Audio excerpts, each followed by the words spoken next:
Okay start. Okay വെച്ചാ മാറ്റി വെച്ചിട്ട് മാറ്റി കേട്ടോ.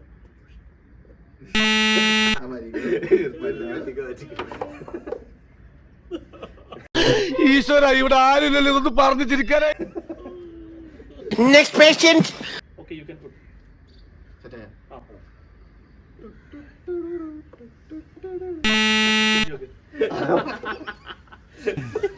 മധുരമില്ലാത്ത പായസം പോലെ. ഏതായി ചപ്രത്തലേ? എന്നെ മനസ്സിലായെന്ന് തോന്നുന്നു.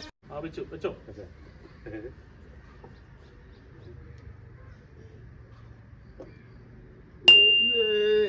എനിക്ക് ഭ്രാന്തായി പോയതാണ്, അത് നാട്ടുകാർക്ക് മൊത്തം.